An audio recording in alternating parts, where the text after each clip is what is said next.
বিল্লাহি ওয়াহদা ওয়াসসালাতু ওয়াসসালামু আলা মান লা নাবিয়্যা বাদা। সম্মানিত দেশ বিদেশের ভাই বোন, আপনারা অবগত আছেন নোয়াখালী, কুমিল্লা, ফেনী ও লক্ষ্মীপুরের বন্যার অবস্থা।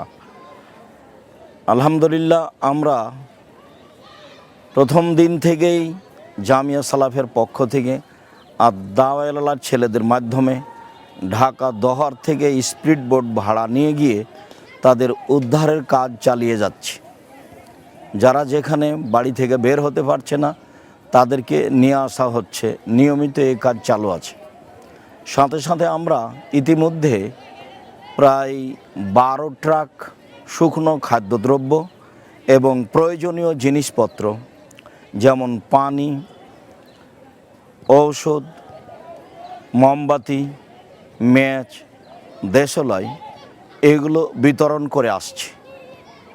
আলহামদুলিল্লাহ, আমরা ভারী খাদ্য তাদের মাঝে বিতরণের জন্য প্রস্তুতি নিয়েছি।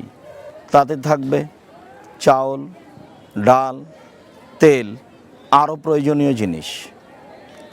সম্মানিত ভাই বোন, আমরা পরবর্তী পদক্ষেপ নিতে যাচ্ছি। বন্যা নেমে গেলে যাদের বাড়িঘর ভেঙে গেছে বাড়িঘর নির্মাণ করে দেওয়া এবং যাদের পুকুরগুলি ভেসে গেছে তাদের আর্থিক সহযোগিতা করা।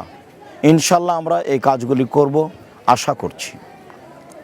সম্মানিত ভাই বোন, আপনারা আপনাদের দানের হাত প্রশস্ত করুন যাতে করে আমাদের পক্ষে কাজগুলো করা সহজ হয়। আমি আব্দুর রাজ্জাক বিন ইউসুফ আপনাদের জন্য আন্তরিকভাবে দোয়া করি। আল্লাহ যেন আপনাদের অর্থ সম্পদে বরকতে নিরাপত্তা দান করেন। আল্লাহুম্মা আমিন।